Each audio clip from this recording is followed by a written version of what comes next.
Dina kembali bisa menyatu bersama dengan Anda di Family Talk dari DP3AP2 Daerah Istimewa Yogyakarta yang didukung sepenuhnya oleh dinas yang luar biasa ini dan dana keistimewaan. Apa saja sih yang dilakukan teman-teman dinas? Pastinya adalah sesuatu yang sangat bermanfaat bagi perempuan-perempuan yang ada di daerah Istimewa Yogyakarta. Anak-anak juga karena pemberdayaan perempuan, kemudian perlindungan anak dan pengendalian penduduk. Berbagai hal kita bicarakan ya dalam Family Talk seperti ini, kita ngobrol santai, tapi sesuatu yang kita obrolin adalah sesuatu yang barangkali juga memberikan insight-insight pada Anda. Apa saja itu? Termasuk diantaranya sekarang ini kita mau bicara soal bagaimana kekerasan seksual. Ayo lawan, jangan sampai itu ada pada diri kita, keluarga kita, dan siapapun yang ada masyarakat di daerah Istimewa Yogyakarta. Sudah siap bersama dengan Indah kali ini, Bapak Ibu apa kabar? Alhamdulillah baik, Mbak Indah, serta semua pemirsa semua dalam keadaan sehat, walafiat, tambah bahagia, ya toh nantinya kedepannya juga tambah sejahtera. Masyarakat kan yang diharapkan gitu. Nah, ya kan kita sedang bicara dengan lelaki yang begitu menyemangati perempuan. Selalu kalau Pak Imam. Pak, saya terlalu bersemangat kalau dengan perempuan terlalu bersemangat. Gitu ya? Oke, Pak, mudah-mudahan yang seperti ini Pak dilihat oleh sahabat perempuan yang istimewa, karena kita kan perempuan istimewa itu perempuan di Jogja ya Pak. Ini menjadi sesuatu yang menenteramkan. Nggak zamannya lagi sekarang kita itu berseteru dengan laki-laki. Ya, kita ini kan setara, partner. Iya. Kita selalu bekerjasama dalam kebaikan, saling mendukung dalam kebaikan. Oke, kita dengar nanti seperti apa pendapatnya Pak Imam, anggota DPRD Daerah Istimewa Yogyakarta, terutama soal kekerasan seksual yang mesti kita lawan bareng-bareng. Iya. Beliau adalah sudah famous sih sebetulnya, tapi saya tetap akan sebutkan gitu. Bapak Imam Priyono Dwi Putranto, SEMSI. Selamat Pak untuk pelantikannya. Onje, terima kasih. 5 tahun baru, ya. harusnya usia pensiun dilantik lagi jadi tenaga naban 5 tahun. Jadi tenaga naban 5 tahun. Harusnya pensiun ini persis 60 saya. September kemarin. 4 September saya persis 60, harusnya kan usia-usia pensiun, ya toh. Kalau saya dulu tetap berkarir di organisasi itu ya toh, itu kan udah pensiun, sekarang ditambah Gini Pak, Bapak tenaga naban. Kalau umur 60 itu belum pantas pensiun, oke? Kita buktikan, masih semangat, masih bermanfaat untuk masyarakat. Betul. Nah, salah satunya nanti kita mengobrol yang ini ya Pak ya. Kekerasan seksual harus dilawan ya Pak. Pak Imam nanti akan memperjuangkan juga membantu Bu Erlina. Ya, jangan malah ngikuti. Jangan jadi pelaku. Jangan pelaku. Iya baik. Kemudian Bu Erlina, Bu Kadis kita. Ibu sehat Bu? Alhamdulillah. Selalu semangat ya Bu. Harus semangat. Ya. PR-nya banyak nih. PR-nya banyak. Dikerjain satu-satu. Iya. Siapa termasuk membantu? Kasus-kasus kekerasan juga masih ada. Oke, baik. Semanul Ibu mengundang kami semua sebetulnya. Kita kan tamunya ya Pak ya, di podcast ini di Family Talk. Artinya secara keluarga kita akan bicara. Mudah-mudahan dari keluarga ini justru banyak perubahan-perubahan baik yang terjadi. Ya, Ibu Erlina Hidayati Sumardi SIPMM, Kepala DP3AP2 Daerah Istimewa Yogyakarta. Pak Imam, kita ada tanya Bu Erlina ya Pak Imam? Oh silakan, ahlinya, yang ahlinya, yang pakarnya beliau, yang sudah memang setiap saat menangani itu. Pak, kalau ngobrol sama Bu Erlina ya Pak, sebelum sampai ngobrol ke situ, ternyata Pak di dinas ini dan sebagainya kan layanannya banyak Pak. Dan kalau kita tuh lagi stres, lagi penat, under pressure, kita nggak mau ada kegilaan-kegilaan yang kemudian terjadi Pak. Di sini tuh ada ruang bengok-bengok. Saya itu pengen seperti itu. Pengen saya itu sebetulnya menghilangkan stres datang tempatnya Bu Erlina, tapi takutnya itu Bu Erlina malah terus pergi terus takut ya saya. Saya takutnya di sini. Kan ada petugasnya Pak. Karena sudah bukan kekerasan, ya kan, perlindungan perempuan. Saya bukan anak lagi gitu loh. Tapi Bapak datang ke sini justru support ini yang luar biasa ya Pak ya. Oke. Karena urusan pemerintahan, DPRD wajib mensupport. Oke, baik. Ya, nanti kondisi di lapangan seperti apa, Bapak sering ketemu sama masyarakat, Bapak juga akan pangandikan nih Pak. Ya, kita sekarang dengerin dulu nih Bu Erlina mau pangandikan. Bu, data terus dulu Bu. Ya, setiap tahun selalu ada kasus kekerasannya. Artinya karena datanya kan sudah terpadu ya. Artinya SDIY baik yang korban-korban kekerasan perempuan dan anak yang mengakses layanan di UPT PPA-nya di IY maupun UPT PPA-nya kabupaten kota, karena semua punya ya, kabupaten kota kita. Kemudian juga LSM-LSM yang menangani korban kekerasan. Jadi semua itu integrasi datanya sudah bagus, sehingga setiap waktu update gitu, terupdate itu selalu bisa kita lihat. Kalau kita lihat dari tahun ke tahun, memang dari tahun 2022 sampai 2023 itu menurun. Ya fluktuatif gitu ya, tapi fluktuatifnya juga selisihnya sedikit-sedikit gitu, tapi sudah menurun. Di 2022 itu di angka 1.280-an begitu. Bentar, saya harus lihat dulu ya sambil ngepek ya, Mbak. Kekerasan. Nah, karena datanya itu harus tepat gitu kami sampaikan, sehingga jangan supaya salah-salah gitu ya. Di tahun 2022 itu 1.282. Ini yang mengakses ya. Jadi memang sih kasus kekerasan masih fenomena gunung es. Artinya sangat mungkin banyak korban itu yang masih belum mengakses layanan-layanan kekerasan ini. Ada banyak hal, ada banyak sebabnya. Mungkin juga lebih banyak. Mungkin lebih banyak, ya. 1000 berapa? 1.282 di tahun 2022, kemudian di tahun 2023 turun sedikit menjadi 1187. 1187 itu terdiri dari dewasa 773 dan korban anak 414. Jadi kasus-kasus terhadap perempuan dewasa maupun yang anak ya. Anak itu anak laki-laki maupun perempuan ya. Kemarin anak sampai 18 ya Bu? Anak itu yang 2022 387, kemudian di 2023 414. Jadi yang kasus kekerasan terhadap anak naik. Tetapi yang dewasa, perempuan dewasa turun. Iya. Yang selalu yang saya tanyakan tadi, kalau anak, klasifikasi anak sampai dengan umur 18. Iya. Secara undang-undang pengertian anak itu dari sejak mulai dalam kandungan sampai usia 18. Iya. Kabupaten kota yang paling banyak di Paling banyak itu di Sleman 381, kemudian diikuti kota 330, kemudian Bantul 284, Gunung Kidul 91 dan Ponorogo 60. Itu data tahun 2023. Baik. Dari semua jenis kekerasan ya. Iya. Ya. Tercatat jenis kekerasannya apa saja Bu? Kalau seksual. Jadi ada fisik, ada non fisik begitu, ada kekerasan seksual. Kalau yang paling besar itu memang masih di kekerasan fisik. Jadi tahun 2023 itu kekerasan fisiknya ada 409. Kemudian diikuti dengan kekerasan psikis gitu di 397, dan kemudian kekerasan seksual yang juga tinggi di angka 318. Ini yang mengakses layanan ya, sekali lagi. Ya, baiklah. Selain itu masih ada trafficking, ada penelantaran dan sebagainya. Bu, itu kalau berarti Kak mengakses layanan dan sebagainya, kekerasan fisik dan lain-lain ini ditegakkan dengan visum dan lain-lainnya. Kalau visum itu biasanya kan yang kekerasan seksual, kekerasan fisik. Ya, itu ditegakkan dengan data itu berarti. Ya. Dan visum itu kan ada dua ya, visum et repertum maupun visum et psikiatrikum. Nah, seringkali juga adalah kalau yang dimana yang fisik nah itu dengan et repertum gitu, yang psikis itu dengan psikiatrikum tadi. Ya. Jadi konkret ya, data itu menyatakan seperti itu ditegakkan dengan beberapa penunjang. Sekali lagi ini yang mengakses. Yang mengakses. Kita berharap sih yang tidak mengakses. Tidak ada atau kecil. Mungkin banyak gitu. Cuma kan bisa jadi lebih. Bisa jadi. Pertama, ya mungkin banyak korban yang menganggap itu masih ranah privat ya. Merasa itu juga sebagai aib yang nggak perlu untuk diceritakan ke orang lain gitu. Karena malu, karena budaya kita dan sebagainya. Kemudian juga sangat banyak juga, terutama yang kekerasan seksual ya, karena intimidasi dan ancaman.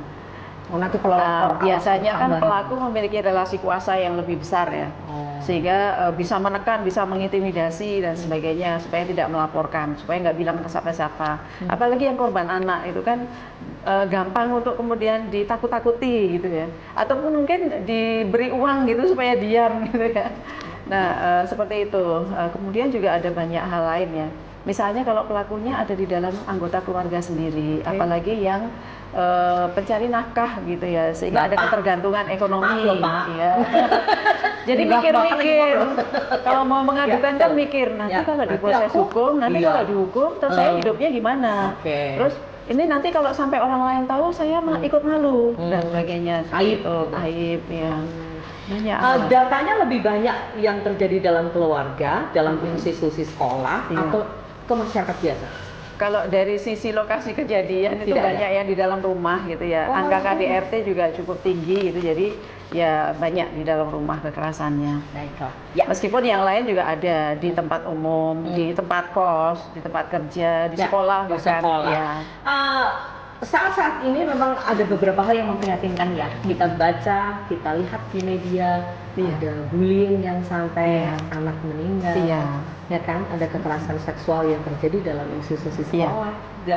Ada meskipun itu tidak terjadi di Jogja, tetapi fenomena yang seperti Iya. ini, keburukan seperti itu kalau dibiarkan saja tidak ada penegakan hukum, Iya. tidak ada tindakan dari masyarakat, justru nanti akan menular. Iya, Kita bicara. tapi jangan salah Mbak Indah.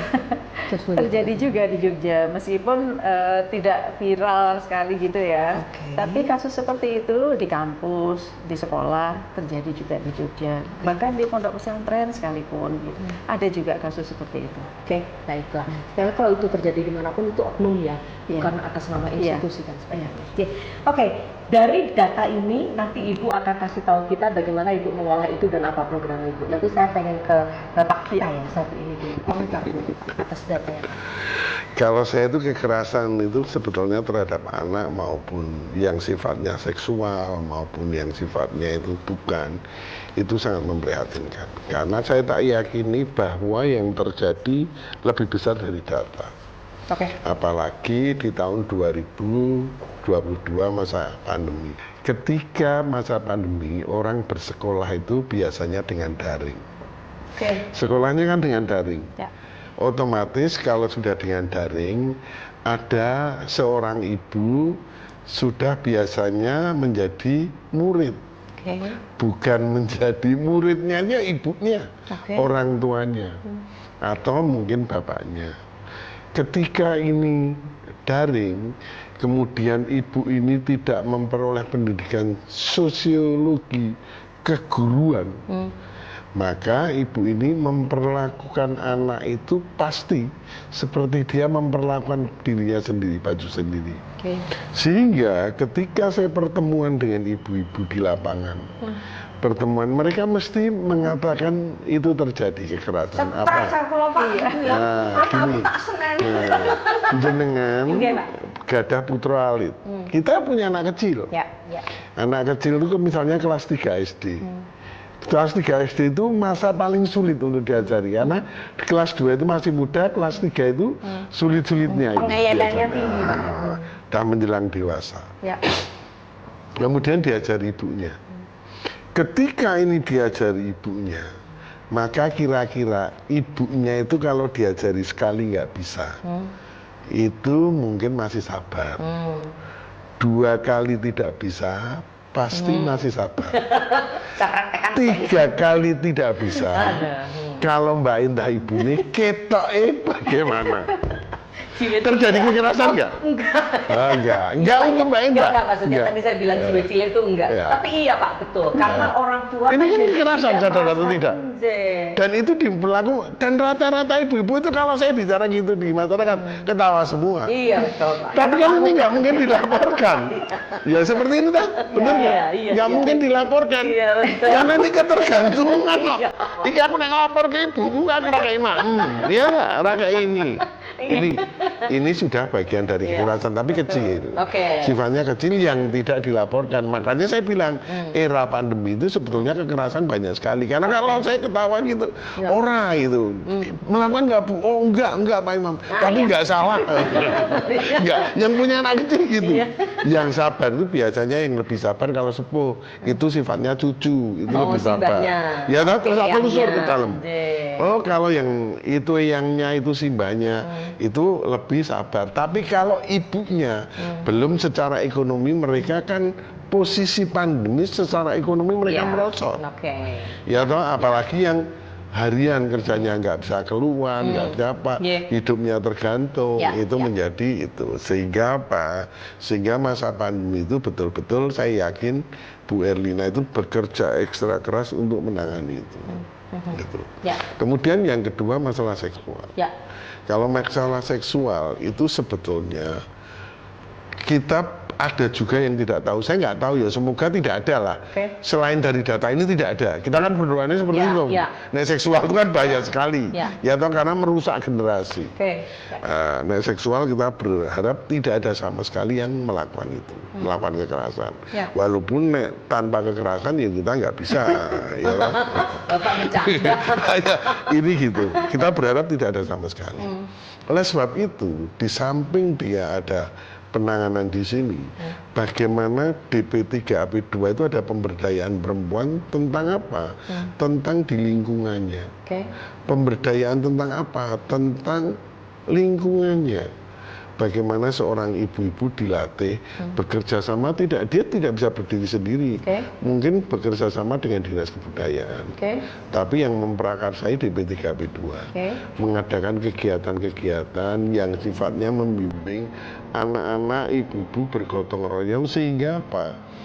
Anak-anak kita, ibu-ibu kita, bapak-bapak kita itu melihat sesuatu itu yang baik karena bekerja sama. Ketika dia melihat yang baik, ucapan-ucapan dalam pertemuannya menjadi baik. Ketika ucapan-ucapan pertemuannya karena kebudayaan ya sifatnya pertemuan kebudayaan apa-apa yang membanggakan anak-anak, maka anak-anak itu juga melakukan hal-hal yang baik yang membuat perilaku mereka baik. Ketika perilakunya baik, maka anak-anak ini akan memiliki perilaku-perilaku baik. Di dalamnya ada penjelasan-penjelasan tentang apa? Kegiatan-kegiatan negatif yang tidak boleh dilaksanakan. Oke. Gitu. Ya. Terus bantuan pemerintah. Kekerasan seksual itu banyak terjadi karena bebasnya gadget. Oke. Orang bisa melihat. Kita nggak usah nggak tutupan. Ada situs tertentu dengan link situs tertentu kita bisa langsung lihat. Oke. Kalau itu dilihat anak-anak kan sangat berbahaya. Ya, padahal anak menggunakan gadget, ya. Bagaimana DP3AP2 bekerja sama dengan Kominfo. Makanya nggak bisa berdiri sendiri. Oke. Dia kan berat sekali, Bu Ya. Erlina. Ya. Dengan Kominfo, bagaimana Kominfo di daerah istimewa Yogyakarta itu bekerja sama dengan pusat, hal-hal situs-situs yang berkaitan dengan negatif itu bisa istilahnya terblokir semua. Oke. Kayak yang dilakukan China misalnya ya. Dan yang terblokir bisa semua. pornografi juga. Betul. Itu harus dilakukan, tapi kan Oke. kita kadang-kadang buka situs tertentu bisa. Ya. Nanti buka satu, sebetulnya nanti FYP semua. Iya. Di beranda kita Itu. gitu. Itu. Tapi sebetulnya juga bisa kita laporkan langsung, artinya ada cara-cara untuk melaporkan langsung. Tapi memang sangat terbantu. Tapi dengan kalau sistem kita lapor, kita itu malah jadi sulit.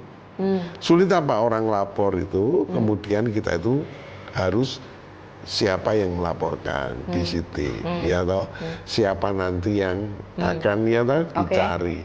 Tapi kan kita jadi sulit waktu kita dipanggil karena itu ini kan menyulitkan. Kadang-kadang orang kan nggak mau sulit. Ya. Padahal di samping itu kita punya pekerjaan. Tapi ini memang penting sehingga apa? Pemerintahan itu harus hadir. Artinya pemerintahan itu beliau selaku di bawah eksekutif, saya yang DPRD. Akan support ya Pak? Ya, tahu Secara support. aturan dan juga Nanti anggaran. ya anggaran otomatis kalau Oke. dia bekerja sama dengan Kominfo ada Ya. anggarannya. Oke. Terus bagaimana melakukan penjelasan? Nun sewu dinas kebudayaan. Kemudian kenapa kok DP3AP2 saya ingin mengadakan ikut tari-tari anak-anak bekerja sama dengan bapak-bapak dalam rangka menjelaskan enaknya kan ada kegiatan. Oke. Ya. Iya, tak? Jadi Tidak hanya- learning by the way. Learning Di by situ doing. ada Beliau kan edukasi yang mengadakan lebih. kegiatan kebudayaan. Iya. Artinya apa? Danais yang di-linkage dengan DP3AP2 pemberdayaan perempuan ini tidak hanya di anu saja di kebudayaan, tetapi ada di banyak sektor. Oke. banyak sektor yang Termasuk DP3 ya, itu oke. untuk menjelaskan. Ya. Menjelaskan kan enak sambil melakukan kesenian. Ya. Anak-anak tari dia atau Ibu-ibu diberi ada latihan masak, tapi kegiatan-kegiatan. sekaligus ngobrol soal Ya toh kekerasan hal-hal. seksual itu ya, Pak, ya. Terus anak-anak muda misalnya usia-usia reproduksi dengan kegiatan-kegiatan kebudayaan, Oke. kegiatan-kegiatan ini yang Bu Erlina bisa Bu Kadis ya Iya. nanti pribadi kepala dinas bisa ya toh, membuat kegiatan-kegiatan. Nanti kan orang nun sewu. Sekarang kita nun sewu masuk TV hanya saya Bu Erlina jenengan ya toh. Anak-anak itu siapa tahu masuk TV gini bangga. Ya. Kegiatan Iya toh? Di shoot ya, Ini Pak? ya.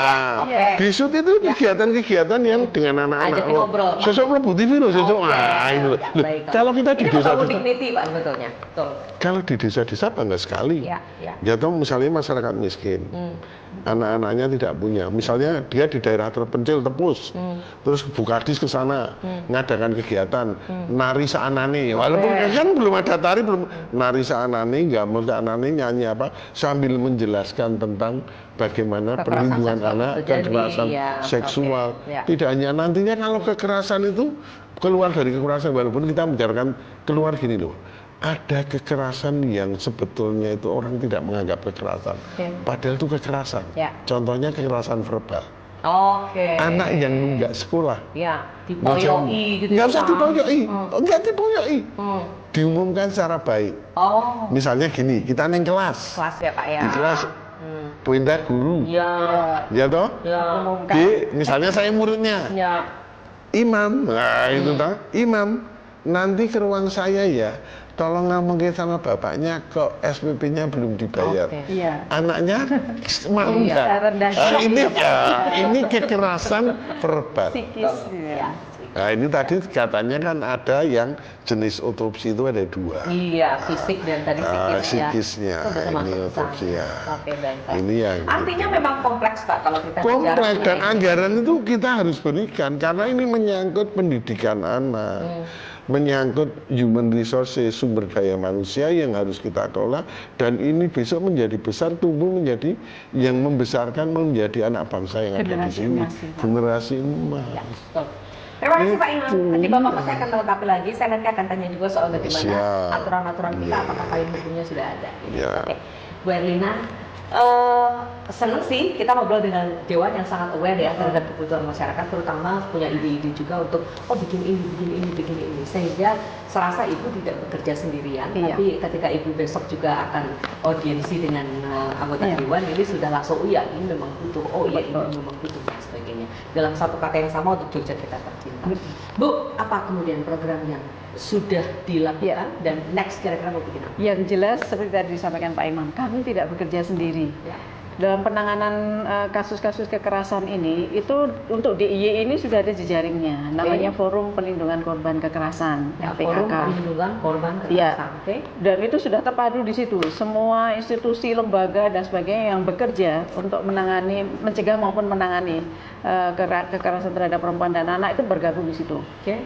Semua OPD-OPD yang terlibat, semua rumah sakit yang melayani untuk korban-korban kekerasan dari sisi layanan kesehatan, semua penegak hukum dari mulai Polda, Polres, semuanya, kemudian juga pengadilan tinggi, pengadilan negeri, kejaksaan, itu semua bergabung di situ. Pengadilan agama juga iya. Kemudian lembaga-lembaga vertikal juga yang terkait dengan penanganan kekerasan juga ada di situ. Oke. Jadi LSM-LSM yang menangani korban kekerasan dan LSM-LSM untuk kasus-kasus tertentu juga ada di situ. Ya. Semua OPT, DIY, kabupaten kota semua ada di situ. Ya. Sehingga penanganan korban kekerasan itu bisa cepat, akurat, komprehensif dan kredibel lah begitu. Ini ada ketua forum sendiri, ada kepengurusan sendiri. Iya. Oh, oke. FPKK dipimpin langsung oleh Ibu Ratu sebagai ketua umum, kemudian untuk ketua teknisnya Ibu Dr. Sari Murti. Oh, Ya, dan itu lembaganya banyak sekali yang tergabung di situ. Jadi penanganan untuk korban itu yang paling cepat memang di DIY, termasuk pembebasan pembiayaan untuk menangani korban. Oh, jadi kalau mau visum, Apapun, mau berobat, mau dan visum, sebagainya. mau berobat, mau pendampingan psikologi, Bahkan pendampingan sembunyi ya? hukum, Oke. semuanya digratiskan. Oh. Misalnya diperlukan untuk ditarik dulu ke rumah lindung karena membahayakan jiwa, keamanan dan Ya, sebagainya ya. juga gratis selama di rumah aman gitu. Rumah lindung orang nggak akan tahu ada di mana. Nggak akan tahu. Dan makanya Kita juga gratis akan loh. menyampaikan. Iya toh? Makanya gratis Semuanya kok. gratis, gratis. Iya. Termasuk Semuanya gratis. trauma healing seberapapun yang dibutuhkan oleh korban untuk pemulihan traumanya. Ini pasca ya. berarti? Iya, pasca. Dan termasuk juga kami linkkan dengan pemberdayaan perempuan. Oke. Untuk dari sisi ekonominya, karena seringkali korban kan Faktor karena relasi ekonomi kuasa, gitu. karena faktor ekonomi dan sebagainya, itu kami linkkan dengan pemberdayaan ekonomi. Bu, sebentar. Tadi kan sekian banyak ya Bu ya, ratusan lah katakanlah yang seksual sendiri. Iya, Yang kekerasan yang lain juga tadi 1000 lebih. banyak, iya. Jadi seberapa besar yang harus disiapkan kalau Ya. itu semua ditanggung oleh Makanya kalau hanya kami yang menangani sudah tentu nanti kewalahan ya, karena SDM kami pun juga tidak bisa banyak gitu. Artinya dari pembiayaan ke kami itu tidak memungkinkan untuk banyak sekali penanganan petugas-petugas layanan gitu. Tapi kan kami dibantu dengan jejaring tadi, yang banyak sekali tadi, termasuk relawan-relawan gitu. Sehingga memungkinkan untuk tadi cepat, akurat, komprehensif gitu. Dan apapun sampai rampung gitu, sampai bahagia ada Bu. Artinya masyarakat banyak yang secara peduli. sistem luar biasa. Dan OPD Masyarakat tadi banyak juga peduli. demikian. Yang disampaikan Pak Imam tadi juga kami lakukan kerjasama dengan Diskominfo, Disdikpora, Tadi Dinkes, sudah blokir dan Disnaker Trans, dan dinas-dinas manapun, Diskom UKM dan sebagainya, semua tergabung di situ. Nah, kemudian juga sudah ada hotline secara nasional. Jadi di Indonesia ini sudah sistem rujukannya untuk kasus kekerasan sudah sangat bagus. Jadi misalnya di sekolah ada kekerasan, di sekolah sudah ada tim pencegahan dan penanganan kekerasan. Semua sekolah kita sudah punya. Ini punya komitmen. Sudah punya, 100% sudah ada semua. Ya. Kalau ada kasus kekerasan, kemudian levelnya itu ternyata tidak bisa ditangani sendiri oleh sekolah, walaupun mereka sudah dilatih ya, harus dirujuk ke Satgas yang ada di Dinas Pendidikan. Kami termasuk anggota Satgasnya di situ. Ya. Kalau tingkatannya memang harus dirujuk ke layanan kami, langsung dirujuk. Sehingga gampang banget rujukannya. Bahkan sekolah seandainya memerlukan di dalam penanganan kasusnya itu tadi memerlukan mediator, mereka nggak punya mediator sudah tentu bisa kemudian meminta bantuan ke kami. Kami turunkan mediator kami ke sekolah untuk menangani. Kemudian bila memerlukan hal-hal lain psikologis, pendampingan psikologis dan sebagainya, sekolah kan nggak punya ya, maupun puskesmas setempat misalnya belum ada tenaga psikologinya, itu juga bisa minta bantuan. Jadi segampang itu gitu. Nah, termasuk bila ada kasus-kasus di tingkatan DIY yang kemudian harus itu bersifat lintas provinsi, lintas negara bahkan, kami juga bisa merujuk ke kementerian. Di sana juga ada layanannya. Sehingga gampang sekali untuk saling berjejaring ini. Penanganan untuk kasus-kasus kekerasan yang melibatkan antar negara pun itu juga di tingkatan pusat saja, sana tidak hanya Kementerian PPPA, ada imigrasi, ada Kemenlu, ada Kemenaker dan kemen-kemen lainnya yang diperlukan. Nah, tergantung dari kasus per kasusnya gitu. Nah, itu yang di tingkat pusat seperti itu, di tingkatan provinsi juga demikian, di tingkatan kabupaten juga demikian. Sehingga menurut saya untuk kasus penanganan kasus kekerasan di Indonesia itu sudah cukup bagus gitu. Tinggal bagaimana korban itu mau mengadukan ke layanan atau tidak. Kalau nggak mengadukan kan kami nggak akan tahu. Kekerasan itu akan terus terjadi. Kadang-kadang kami tahunya juga ketika viral di media sosial misalnya. Baru ya. Baru-baru ini. Baru merasa.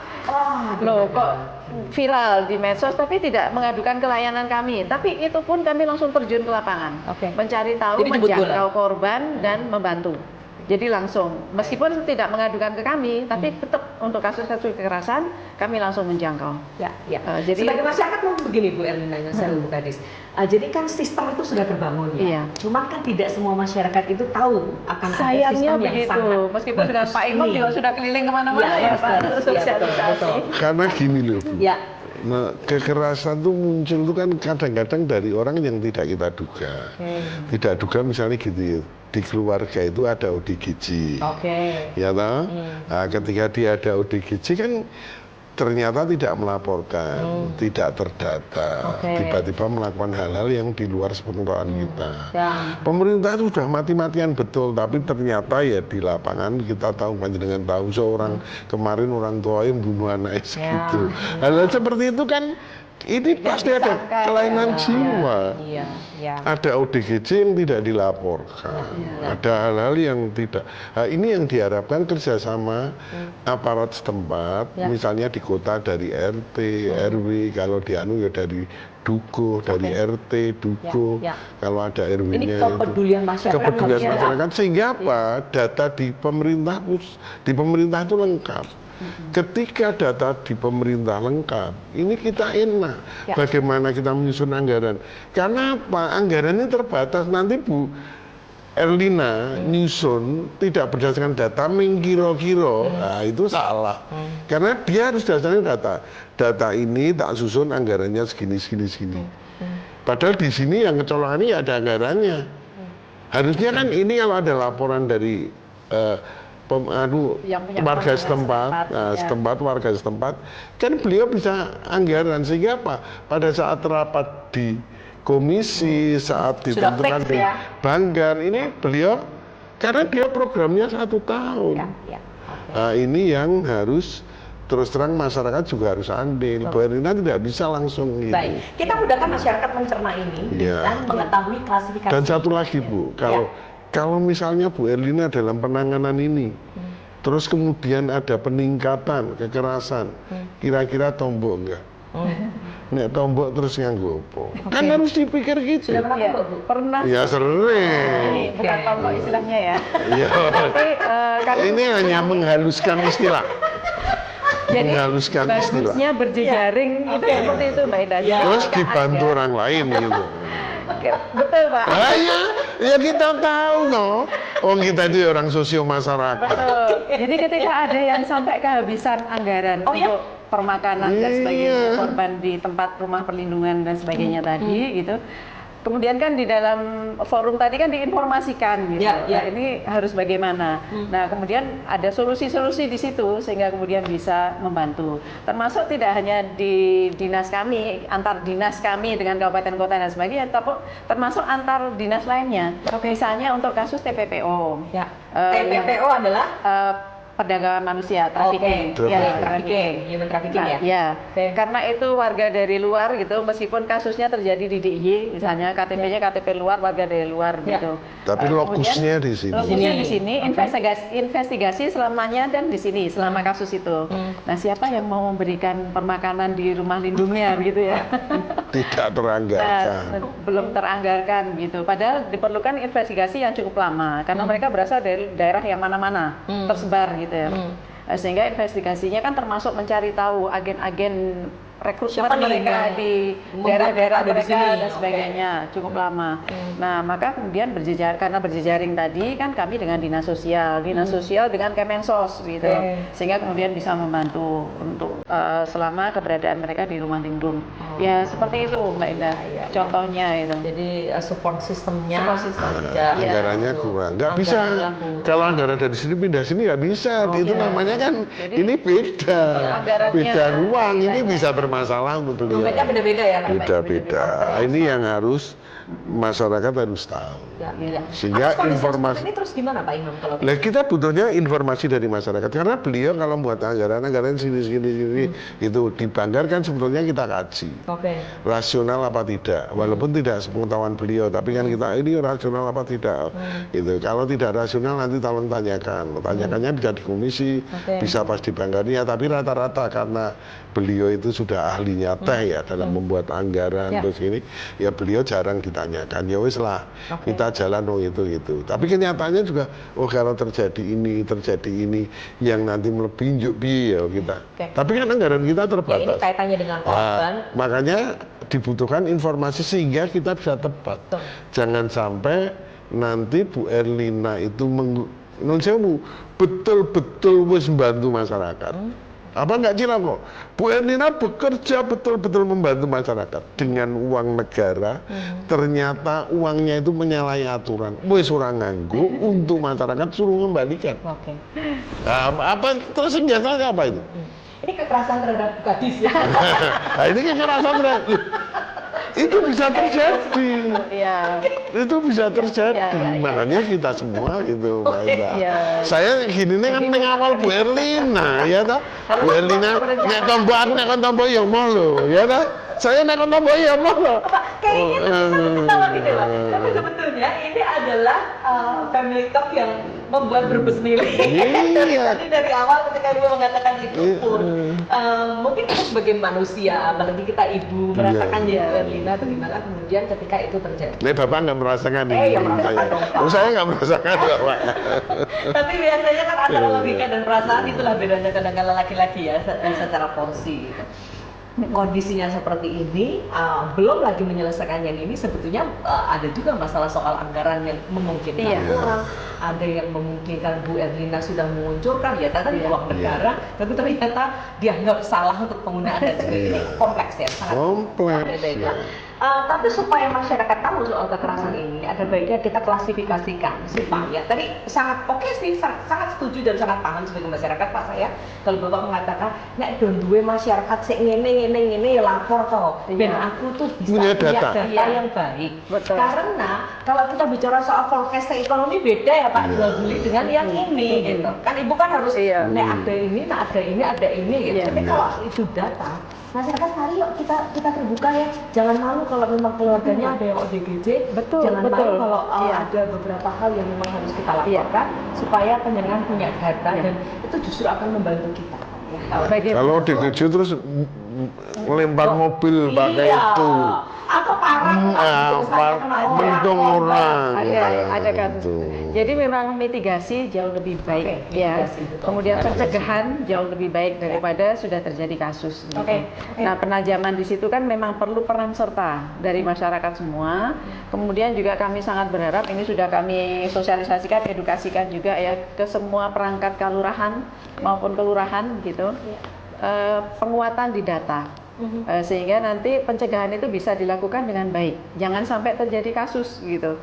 Jadi pemetaan dulu mana-mana yang rentan akan terjadi kekerasan, potensi terjadi kekerasan gitu ya. Ada di rumah tangga yang seperti apa? Kalau tadi Pak Imam mengatakan salah satunya adalah yang punya anggota ODGJ misalnya, atau yang punya kerentanan lainnya, misalnya ada yang disabel dengan jenis-jenis disabel yang banyak begitu ya. Kepala keluarga perempuan misalnya. Atau di situ ada yang ex-lapas, anggota keluarga yang ex-lapas yang biasanya juga kemudian ada stigmatisasi. Kemudian ada yang Masuk anggota, kekerasan itu? ada yang HIV/AIDS misalnya penderita HIV/AIDS. Jadi dijauhi. Iya. Dan kerentanan lainnya. Jadi itu kan terpetakan. Kalau semua kelurahan dan kelurahan punya data itu, kan kemudian ada pendampingan terhadap keluarga itu.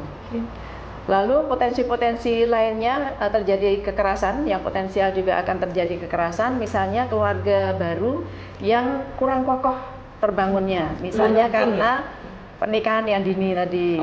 Ya. Lalu hal-hal lainnya gitu. Artinya itu supaya terpetakan. Biasanya yang paling kecil itu ada di Dasawisma ya. Yang kemudian sebetulnya bisa mendata itu, kemudian bisa naik lagi datanya ke dusun gitu ya, PKK dusun misalnya, lalu ke PKK desa atau kelurahan, atau mungkin ada petugas-petugas yang kemudian bisa membantu untuk itu di masing-masing kelurahan dan kelurahan. Nah itu sangat kami harapkan sehingga jangan sampai terjadi kasus kekerasan, pencegahan jauh lebih baik. Ya. Pak Imam yang seringkali berhubungan langsung dengan masyarakat memang jangan menyepelekan organisasi-organisasi kecil di masyarakat. Oh iya. Dasawisma, Iya. PKK, itu sebetulnya Justru PKK itu luar biasa. PKK itu Pak kan Kuman dari sana Pak biasanya. dari pokoknya bagaimana kita menjelaskan. Karena PKK itu kalau bekerja dengan DPAP itu kan pemberdayaan perempuan. Ya toh, terus kemudian nanti seperti itu pengendalian penduduk. Kalau di kota ini KB itu soalnya pengendalian penduduk. Nah, bagaimana pengendalian penduduk itu seperti tadi pendewasaan usia perkawinan. Karena nek perkawinan tidak dewasa nanti padu terus. Ya toh, pendewasaan usia perkawinan. Nanti beliau juga ada program pendewasaan usia perkawinan supaya apa? Ya supaya tidak ada kekerasan. Pendewasaan usia perkawinan. Sudah sangat Jadi memang ini semuanya, saya sering diajak sama DP3AP2 di pendewasaan usia perkawinan. Kenapa kok undang-undangnya sekarang yang laki-laki 25, yang perempuan 21. Walaupun kalau kita itu bicara undang-undang kadang-kadang saya kasihan sama Bu Erlina kalau nanti buat undang-undang pendewasaan usia perkawinan 25 sama 21. Usia angkatan kerja dan tenaga kerja ya. Itu undang-undangnya yang dinamakan angkatan kerja dari 15 tahun. Kemudian yang dinamakan anak 18 tahun. Yang dinamakan pemuda maksimal 30. Jadi memang kalau kita mau membuat aturan itu sudah harus disesuaikan, hanya masalah usia aja sudah pusing deh. Iya toh? Oh iya. Ini dalam rangka untuk apa? Ya toh, belum nanti penjelasan dia bekerja sama dengan dinas kesehatan. Ya toh, nanti nun sewu. Kalau orangnya misalnya kawin di usia dini, tidak sadar istrinya hamil, ada kekerasan. Kemudian karena kekerasan itu bayi yang lahir stunting. Iya. Kan bahaya juga. Iya. Semuanya akan itu dilakukan dalam rangka pemberdayaan perempuan ini dan perlindungan anak. Perlindungan anak. Baik. Oke. Kalau tadi judul kita kekerasan seksual ayo lawan. Iya. Bu, yang seperti apa yang memang sudah harus dilaporkan? Yang sudah harus dilaporkan sudah tentu kalau sudah terjadi kekerasan ya. Ya, jenis apa Tetapi misalnya? kekerasan fisik, psikis maupun yang termasuk diantaranya kekerasan melalui media sosial. Oke. Ya. Itu boleh dilaporkan. Boleh, sangat boleh Kemana dilaporkan. harus Iya. lapor? Ke layanan kami ataupun paling gampang ke 129 ya. Itu hotline. 129. Ini hotline. Hotline. Misalnya Secara nasional. Langit ya Bu, langit gitu. Iya. Saya telepon. Iya. 129. Saya sebutkan siapa nama saya, Iya, lokasi alamat di mana, saya, lokasi di mana, Kekerasannya apa? kekerasan sebagainya. Oke, Iya. deskripsikan gitu. Iya. Oke, itu sudah langsung ditindaklanjuti sebagai sebuah Diterima laporan. oleh server di kementerian, Oke. di layanan kementerian, langsung dilingkan ke daerah lokasi setempat. Oke, terus habis itu udah saya tutup aja. Iya, Ini nanti akan ada yang menjangkau. akan jalan. Iya. Akan tercipta. Iya. Oh, Seperti kan itu. karena kalau mengalami kekerasan gini kan dalam kondisi Betul. sangat ketakutan ya. Iya.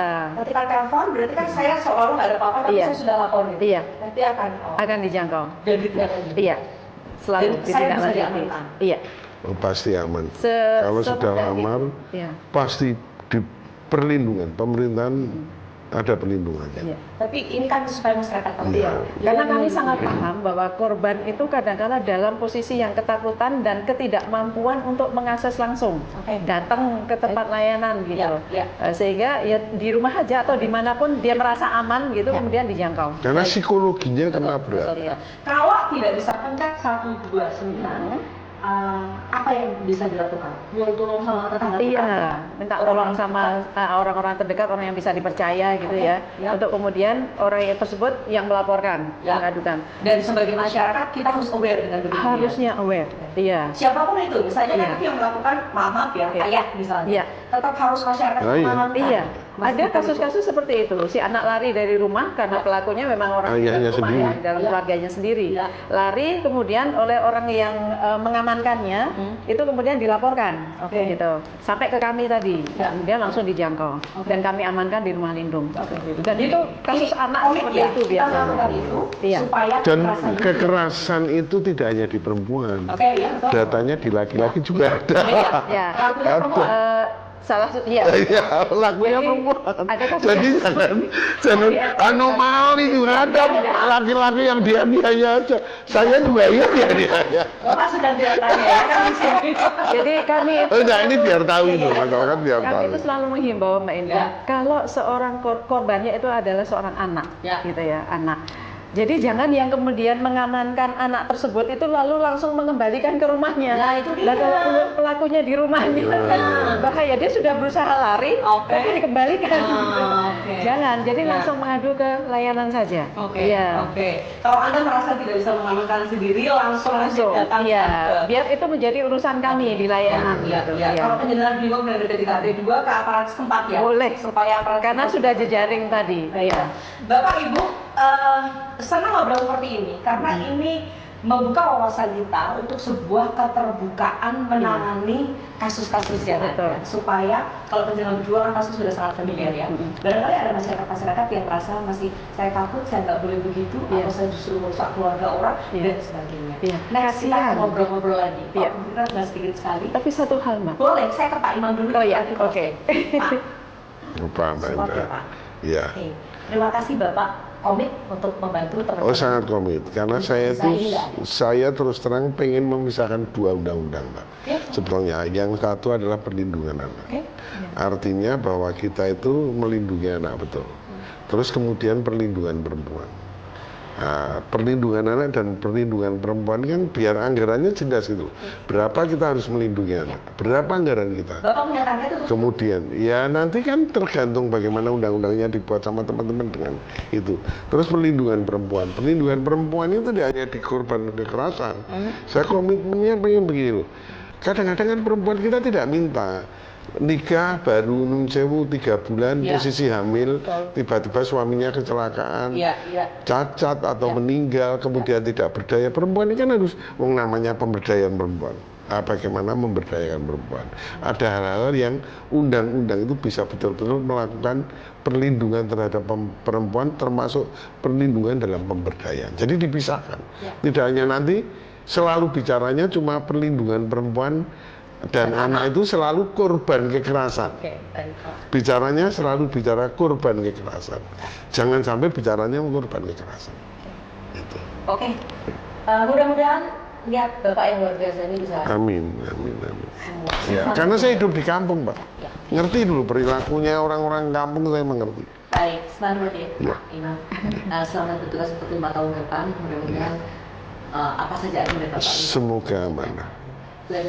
Ya, tadi disampaikan Pak Imam ya, sebenarnya di negara kita sudah ada undang-undang perlindungan anak, Ya. ada undang-undang untuk perlindungan perempuan juga Ya. gitu, dan yang terbaru ada undang-undang kesejahteraan ibu dan anak. Oke. Ya.